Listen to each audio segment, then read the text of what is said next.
আসসালামু আলাইকুম। আশা করছি সবাই ভালো আছেন। তো ভর্তা তো আমরা অনেকেই খেয়েছি। তো এভাবে কি লাউ পাতা দিয়ে বাঁশপাতা শুটকি ভর্তা খেয়েছি কখনো? ভর্তাটা এত পরিমাণ মজা, আর বাঁশপাতা শুটকিটাও হচ্ছে গিয়ে অনেক মজার। তো আপনারা চ্যাপা শুটকি দিয়ে খেয়েছেন, অনেকের কাছেই শুনেছি বা আমিও খেয়েছি, কিন্তু এভাবে বাঁশপাতা শুটকি দিয়ে ভর্তা খাইনি। তো খেয়ে দেখবেন, অনেক ভালো লাগবে। তো ভর্তাটা করার জন্য আমার লাউ পাতা লাগবে আর লাগবে বাঁশপাতা শুটকি। তো প্রথমে আমি একটা চুলার উপরে কড়াই বসিয়ে দিয়েছি। তো কড়াইটা বসিয়ে দিয়ে আমি এখানে ৬-৭টার মতো লাউ পাতা নিয়েছি, ছোট বড় মিলে।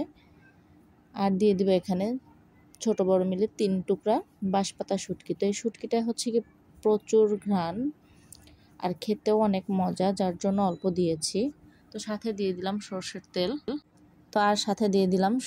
তেল। তো সরষের তেলটা অবশ্যই দিবেন, তাহলে খেতে ভালো লাগবে, স্বাদটা অনেক ভালো আসবে। তো আমি এখানে লাউ পাতার সাথে শুটকি দিয়ে সাথে সরষের তেল দিয়ে দিলাম। তো এখন আমি এটাকে বেশ কিছু সময় ঢাকনা দিয়ে ঢেকে রাখবো, যতক্ষণ না পর্যন্ত লাউ পাতাটা সিদ্ধ হয় অত সময় পর্যন্ত। তো এখানে আপনারা সামান্য লবণও দিয়ে দিবেন। তো আমি একটু লবণ দিয়েছিলাম, এটা অফ ক্যামেরায় চলে গেছে। তো ঢাকনা দিয়ে ঢেকে দিলাম। তো এখানে বেশি না, আমি ৩-৪ মিনিটের মতো অপেক্ষা করব।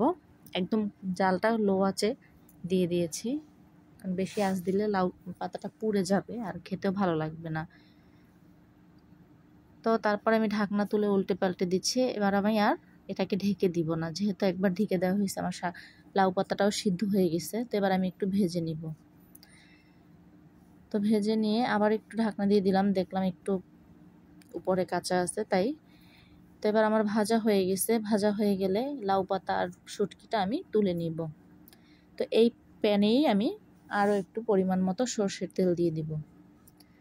তো সরষের তেল দিয়ে এর মধ্যে আমি শুকনা মরিচ আর পেঁয়াজ সাথে রসুন এগুলো দিয়ে ভেজে নেব। তো আমি এখানে 4টা শুকনা মরিচ দিয়ে দিলাম, সাথে দিয়ে দিব কিছু পেঁয়াজ কুচি আর রসুন কুচি। তো এই ভর্তাটায় ঝালটা বেশি ভালো লাগে, তারপরে ঝাল আপনারা আপনাদের পছন্দ অনুযায়ী দিয়ে নেবেন। তো যেহেতু ঝালটা আমি একটু বেশি পছন্দ করি, যার জন্য ঝালের পরিমাণটা একটু বাড়িয়ে দিয়েছি।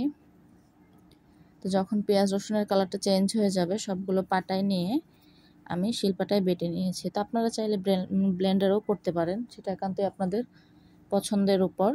তো যাই হোক, আমার ভর্তা রেডি হয়ে গেছে।